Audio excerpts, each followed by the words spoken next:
Assalamualaikum warahmatullahi wabarakatuh. Di video kali ini kita akan membahas soal STS, PTS, dan UTS, yaitu sumatif tengah semester genap sekolah dasar, kurikulum merdeka. Nah, ini untuk kelas 4 sekolah dasar, mata pelajaran bahasa Indonesia. Jelas ini untuk semester 2. Lanjut yang nomor 1. Paragraf berikut untuk menjawab soal nomor 1 sampai 3. Damar berjalan sedikit tergesa. Damar tidak mau berbasah-basah dengan rintik-rintik air hujan. Kondisi badan Damar memang kurang bersahabat, dingin dan batuk-batuk. Akhirnya sampai juga Damar di halte. Damar menyelinap di antara calon penumpang bus. Penumpang lainnya terlihat kasihan melihat kondisi Damar. Pertanyaannya nomor 1. Berikut bukan masalah yang dihadapi tokoh dalam cerita tersebut adalah A. Kehujanan, B. Kedinginan, C. Tidak enak badan, dan D. Harus naik kereta. Ya, jawabannya yang ini bukan masalah yang dihadapi tokoh dalam cerita tersebut. Ini jelas harus naik kereta, karena masalahnya kan kehujanan, kedinginan, dan tidak enak badan. Karena yang bukan masalah tersebut atau tokoh tersebut adalah harus naik kereta. Sedangkan ini adalah bus, di halte menunggu bus katanya. Soal nomor 2. Tokoh utama dalam cerita tersebut adalah A. Damar, B. Penumpang bus, C. Supir bus, dan D. Penunggu halte. Nah, tokoh utamanya di sini merupakan jelas adalah si Damar. A. Itu merupakan tokoh utama dalam cerita ini. Soal nomor 3. Pernyataan yang sesuai dengan isi cerita tersebut adalah A. Peristiwa terjadi saat hujan, B. Peristiwa terjadi di terminal, C. Bus yang naiki Damar dalam keadaan sepi, D. Damar tidak membayar ongkos naik bus. Nah, pernyataan yang sesuai dengan isi cerita ini. Jawabannya paling tepat adalah yang peristiwa terjadi saat hujan turun. Jawabannya adalah yang A. Di terminal ini salah, bus yang menaiki Damar dalam keadaan sepi, padahal ramai. Damar tidak membayar ongkos, sedangkan ini belum. Dia belum masuk. Dia masih menunggu di halte dalam keadaan basah-basah. Soal berikutnya teks. Nah, kalau bahasa Indonesia pasti soalnya seperti ini. Teks berikut untuk menjawab soal nomor 4 sampai 7. Kesulitan barter mendorong munculnya cara lain untuk melakukan tukar-menukar, yaitu pertukaran dengan uang barang. Uang barang adalah barang-barang yang disetujui sebagai uang. Bentuk dari uang barang beraneka ragam. Contohnya, pedang digunakan sebagai uang barang oleh orang Inggris. Nah, ide pokok paragraf tersebut adalah A. Contoh uang barang, B. Pertukaran uang barang setelah barter, C. Uang barang sebagai pengganti uang, D. Pedang sebagai uang barang. Nah, ide pokok paragraf di atas ini sudah jelas, yaitu adalah yang pertukaran uang barang setelah barter. Jawabannya B. Ini. Itu pertukaran barang ini setelah barter. Soal berikutnya nomor 5 masih yang ini. Informasi yang terdapat dalam teks di atas adalah A. Barter lebih populer daripada uang barang. B. Uang barang digunakan sebelum sistem barter. C. Uang barang berupa logam untuk membayar.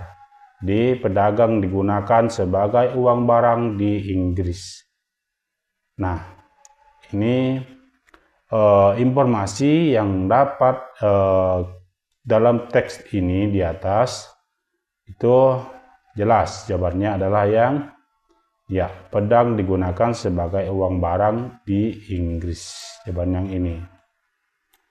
Kalau uang barang digunakan sebelum sistem barter salah, tapi setelah barter. Uang barang berupa logam untuk membayar, nah ini juga salah. Terus barter lebih populer daripada uang barang, nah salah. Jadi yang paling benar adalah pedang digunakan sebagai uang barang di Inggris. D. Nomor 6. Pertanyaan yang jawabannya terdapat pada kalimat terakhir. Nah, kalimat terakhir di ini. Oke. A. Apa contoh uang barang? B. Apa kesulitan sistem barter? C. Apa yang dimaksud uang barang? D. Kapan uang barang digunakan? Ya, pertanyaan dan jawabannya pada kalimat terakhir. Nah, misalnya apa contoh uang barang? Bentuk dari uang beraneka ragam. Nah, ini contohnya. Jadi jawaban jelas ya, ini apa contoh uang barang? Langsung jawabannya di sini kita baca contohnya kan. Misalnya pertanyaannya seperti ini. Apa contoh uang barang? Bentuk dari uang barang beraneka ragam. Nah, kalau misalnya apa kesulitan sistem barter, tidak nyambung. Apa yang dimaksud dengan uang barang? Ini maksudnya. Sedangkan ini contohnya.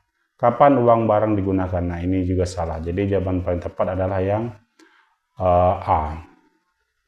Nomor 7. Untuk nomor 7 pasti masih di sini ya. Pertanyaannya. Paragraf tersebut membahas tentang A. Kesulitan sistem barter. B. Pertukaran dengan uang barang. C. Bentuk uang barang. Dan D. Cara tukar-menukar barang. Jadi yang ini sudah jelas. Pertukaran uang dengan barang. Ini pertukaran uang dengan barang.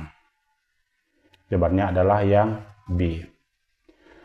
Nomor ini kok ada soal MTK ya. Udah lanjut aja. 409.050 rupiah jika ditulis dalam bentuk angka akan menjadi,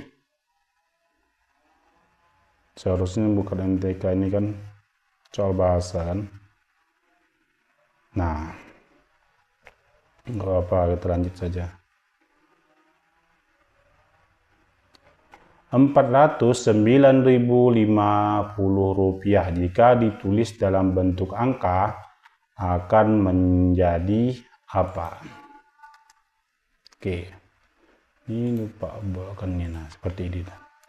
409.000 rupiah. Nah, jawabannya jika ditulis dalam bentuk angka ini apakah A, B, C, dan D? Ya, jelas jawabannya ini kan 400, semua sama 409.050 rupiah. Jawabannya adalah yang D. Penulisan uang yang tepat adalah Damar membeli sepatu seharga Rp334.500 yang paling tepat, yakni mendapat uang saku sebanyak Rp5.000. Yang C, tas di toko itu dijual seharga Rp285.800. Dina mendapat uang kembalian sebanyak Rp2.000. Jadi yang paling tepat ini jawabannya yang C. Oke. Kalau ini titiknya nggak ada di sini, ini nggak ada spasinya. Oh, ini RP-nya besar, P-nya. Ini ada seharusnya cuman ini boleh seperti ini. Nah, Seperti itu yang paling benar. Jawabannya adalah yang C. Oke, soal berikutnya nomor 10. Nomor 10. 1.507.501 rupiah. Nah, 1 rupiah ujungnya.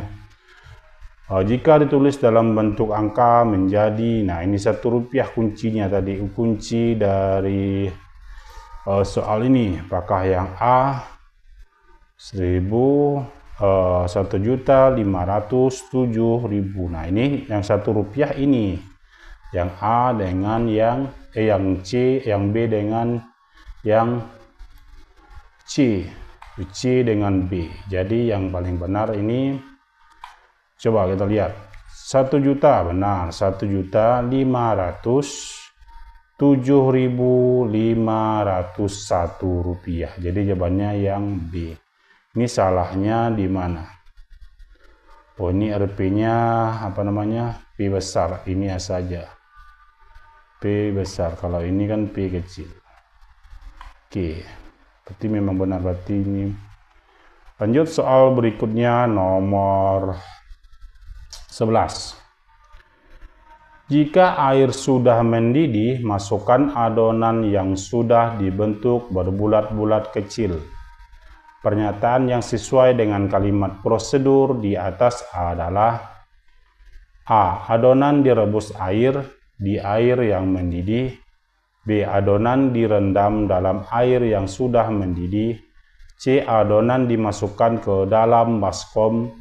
D. Adonan dibentuk dengan menggunakan sendok. Nah, di sini kan pertanyaannya pernyataan yang sesuai dengan kalimat prosedur di atas. Tuh, adonan direbus di air yang mendidih. Jawabannya adalah yang A. Itu merupakan pernyataan yang ini tadi. Oke, sesuai nomor 12 lanjut. Tujuan dari teks prosedur kompleks adalah: A. Memberi petunjuk cara melakukan sesuatu. B. Mengungkapkan informasi terkini. D. Membedakan fakta dan opini. Dan C. D. Memaparkan sesuatu agar pengetahuan pembaca bertambah. Ini sebenarnya itu tujuan prosedur adalah memberi kita petunjuk cara melakukan sesuatu. Itu merupakan tujuan dari teks prosedur kompleks. Soal berikutnya nomor 13. Teks berikut untuk menjawab soal 13 dan 14. Nah, 1. Ini 3-nya mana ini ya? 1, 2, 3. 3-nya kemana ini? Oke, mungkin 3-nya hilang. Ntar dulu.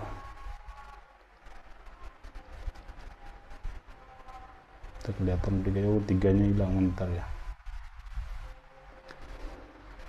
Ya, 3-nya nggak ada ini. Seharusnya soalnya ada 1 sampai, ini mungkin 1, 2, 3. Ini 3. Oke, 1 dengan 4 saja ini. Pertanyaannya, ini. Ya, 1 dengan, rebuslah mie selama 3 menit sambil diaduk. Taburkan bawang goreng mie siap dihidangkan. Nah, isi teks prosedur di atas adalah: panduan membuat omelet mie. B. Panduan menyajikan mie instan. C. Langkah-langkah membuat mie. D. Petunjuk membuat bumbu mie. Jadi jawaban 13 jika soalnya sama dengan seperti ini. Mungkin soalnya ada yang hilang 3 dan 4 ini. Ya, jawabannya nomor 13 adalah yang B. Panduan menyajikan mie instan. Kalimat 1 merupakan kalimat, nomor 1 ini. Rebus mie selama 3 menit sambil diaduk tanda seru. Berita, perintah, tanya, dan larangan. Ini merupakan kalimat perintah. Karena rebuslah mie selama 3 menit itu perintahnya, tanda diakhiri dengan tanda seru. Soal nomor 15 nih. Puisi berikut untuk menjawab soal nomor 15 sampai 17. Nah, ini bahasa Indonesia pasti soalnya seperti kebanyakan ini dari 15 sampai 20. Kayak tadi 1 sampai 7, 1 sampai 5 seperti itu. Ini bacaannya. Kita besarkan saja. Oke. Kesana kemari engkau berlayar dengan sangat bersemangat. Lautan telah menyertaimu, hujan badai tak menyurutkanmu. Nah, ini merupakan bukan pantun tapi puisi. Oh, ini. Terus nomor 15 pertanyaannya, majas personifikasi dalam paragraf tersebut terdapat pada baris keberapa? Ke-1, kedua, ketiga, dan keempat. Nah, ini merupakan baris ke-1, 2, 3, dan 4. Jadi yang majas personifikasi merupakan yang bagian jawabannya adalah yang nomor 15 itu C, ketiga. Lautan selalu menyertaimu. Ini. Nomor 16. Makna kata engkau dalam puisi di atas adalah A. Petani, B. Nelayan, C. Guru, dan D.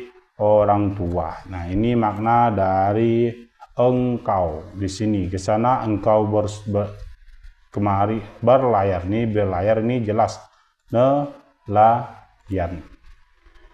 Bukan guru, bukan orang tua, apalagi petani. Nelayan ini sudah jelas. Kemari engkau mau muda, kau tua, ya, nah seperti itu. Kalau petani bukan, apalagi guru. Nomor 17. Puisi tersebut bercerita tentang A. Pekerjaan nelayan, B. Sulitnya mencari ikan, C. Kehidupan pelaut, dan D. Pengalaman melaut. Nah, di sini puisi itu menjelaskan tentang pekerjaan nelayan. Kan sana kemari engkau berlayar dengan sangat bersemangatnya. Lautan selalu menyertaimu, hujan badai tak menyurutkanmu. Nah, seperti itu. Itu merupakan puisi pekerjaan tentang nelayan. Soal nomor 18, bunga-bunga mawar, melati, dan matahari sangat disukainya. Perbaikan yang tepat agar menjadi kalimat efektif adalah A. Bunga-bunga diganti para bunga, B. Menghilangkan kata bunga-bunga, C. Disukainya menjadi menyukainya, dan D. Hilangkan kata dan. Kata dan di sini. Misalnya jadi pertanyaannya itu jawabannya adalah menghilangkan kata-kata bunga. Mawar, melati, dan matahari sangat disukainya. Nah, menghilangkan kata bunga-bunga. Seperti itu. Lanjut soal berikutnya nomor 19. Kenzi pergi ke minimarket, kemudian Kenzi pergi ke sekolah. Kalimat efektif di atas adalah A. Kenzi pergi ke minimarket, kemudian pergi ke sekolah. B. Kenzi pergi ke minimarket, kemudian Kenzi pergi.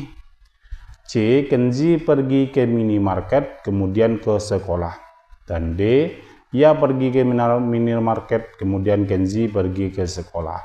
Jadi yang paling benar adalah yang ya ini sama-sama pergi ke minimarket, tapi ujungnya ini kan kemudian pergi ke sekolah. Jadi jawabannya adalah yang C. Kenzi pergi ke minimarket, kemudian ke sekolah.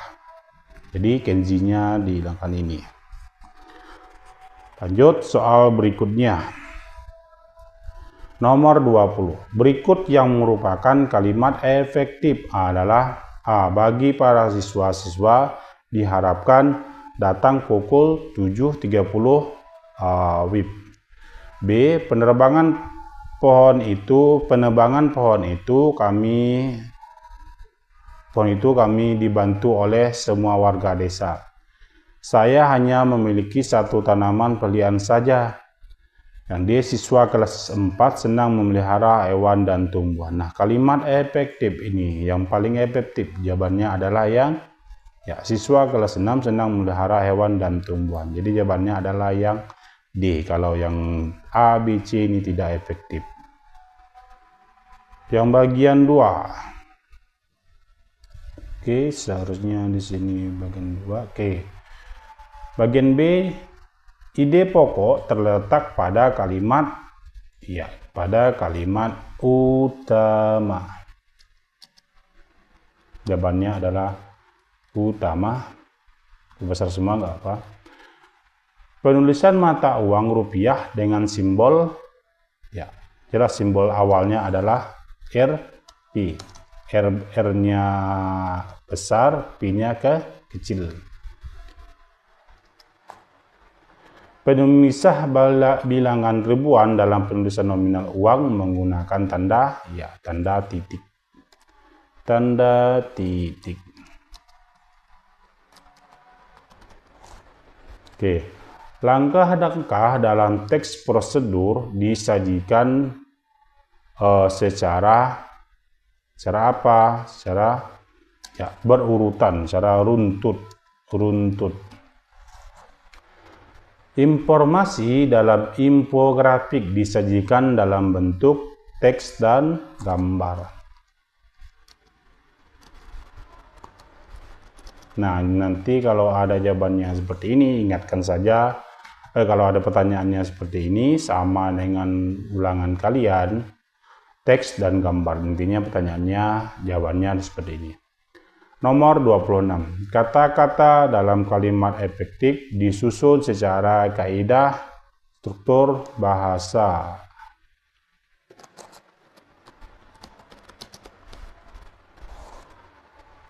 Laut membiru menenangkan. Kalimat tersebut mengandung majas. Majas apa? Sama dengan tadi lautan yang menerjang di puisi nelayan tadi. Majas personifikasi.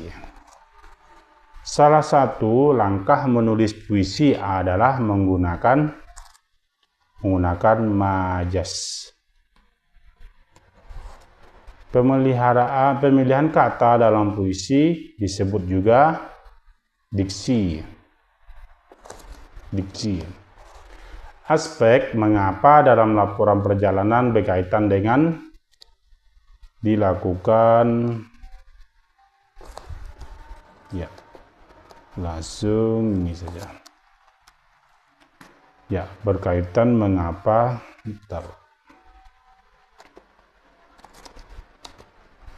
perjalanan lakukan, alasannya adalah latar belakang ini. Alasan atau latar belakang. Kalau ini kita bahas saja. Bank adalah tempat yang aman untuk menyimpan uang. Menabung di bank lebih aman karena mengurangi risiko uang hilang atau rusak. Cara mengambil uang juga dapat dilakukan dengan mudah.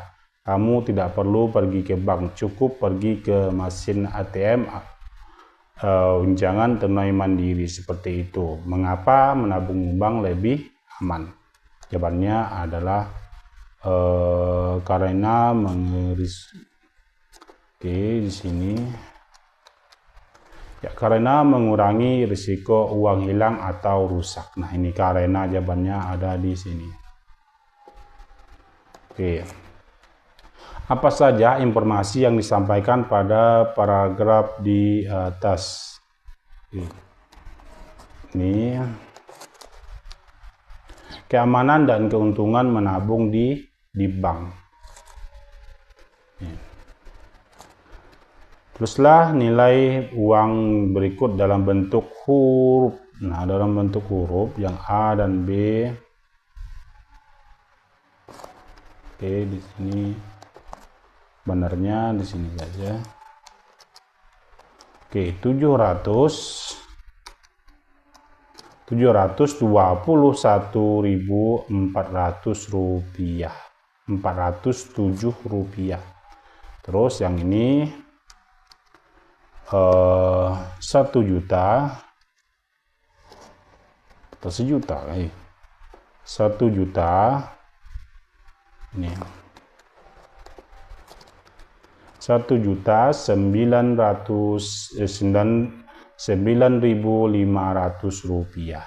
Seperti itu.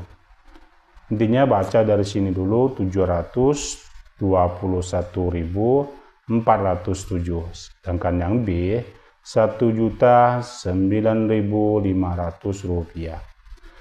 Nomor 34. Boleh lewat ya.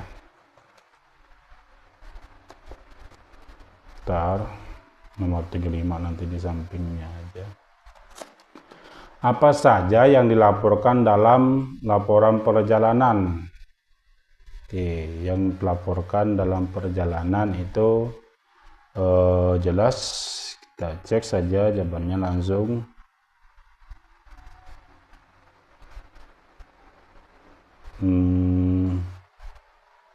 Wow, mainnya nih. Kita ketik di sini. Iya.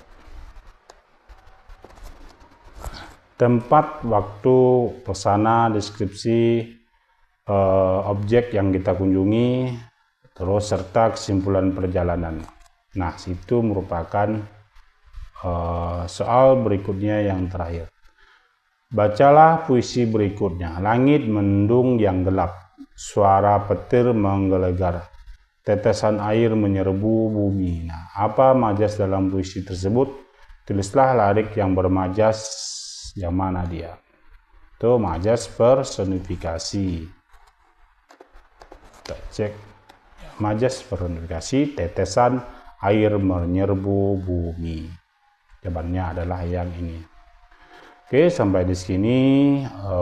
Jangan lupa like, komen,